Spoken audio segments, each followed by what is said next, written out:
Qadrmenді sport suyar қауым, алғашқы жекпе-жек аса жеңіл салмақта өтеді. Ladies and gentlemen, first fight in bantamweight division, introducing, fighting out of the blue corner. This is his debut fight. He stands 165 centimeters tall, his weight 61.2 kilograms. Fighting out of Qostanay, Kazakhstan, қарсы алыңыздар, Мәлік Байсултанов!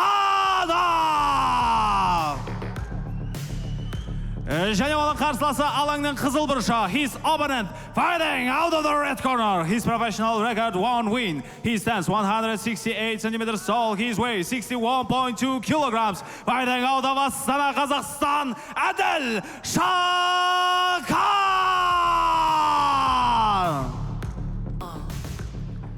Рефери Ақтілеу Әскербайұлы.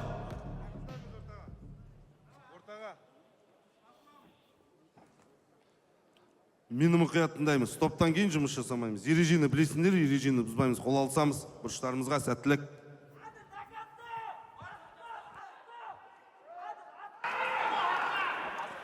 Ну что, начинается первый раунд.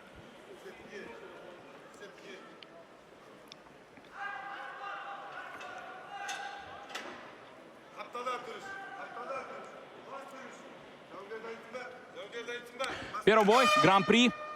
Я напомню, что баллы разнятся. То есть, опять, если вы побеждаете, добиваетесь победы в первом раунде, вам достается около, по-моему, 5 баллов. Я даже не помню систему подсчета. 6, да? 6 очков в случае досрочной победы во втором раунде. 5, соответственно, баллов. 4 балла в случае победы в заключительной пятиминутке. И, как вы понимаете, решение приносит 3 очка ваш актив. Вот и заруба сразу начинается. С удара сразу Шахан один вырубил. Winner by knockout, fighter of the red corner,